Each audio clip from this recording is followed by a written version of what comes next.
Single dumbbell snatch. This exercise here is a variation of a Olympic lifting move called the snatch, where ultimately what you're doing, you can do full snatches or you can do what we call hang snatches. You're really trying to develop power through your hips. So it's a full body exercise. One of the things we'll talk about when teaching the Olympic style snatch is triple extension. So from here, I'm down, I gotta bend through my hips, I gotta bend through my knees, I gotta bend through my ankles, and then all three joints sort of extend at the same time to drive that power up the kinetic chain and ultimately finish out our movement. So with a dumbbell snatch, much safer, much easier technique variation to learn versus using a barbell. You're just gonna do one dumbbell at a time. And ultimately, as you start, that dumbbell's in front, you wanna hinge back with your hips like you would with the deadlift.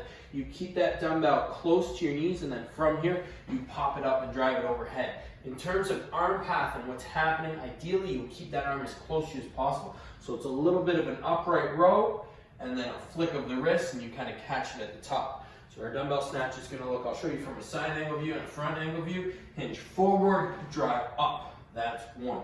Hinge forward, drive up, that's two. Hinge forward, drive up, that's three. Notice how as I pull that dumbbell up to that top position, I lower down through bending, shoulder, elbow, absorb the weight, and then bring it down. We don't want that dumbbell coming all the way crashing down. Much safer to do it that way. From a front angle view, same thing. Hinge back, pop it up, that's one. Hinge back, pop it up, that's two. I like to add a little hop to mine. That's where that triple extension gets super easy, where it's pop up all together, but you don't have to hop when you perform the snatch. You can just drive back and then pop it up nice and high and catch it.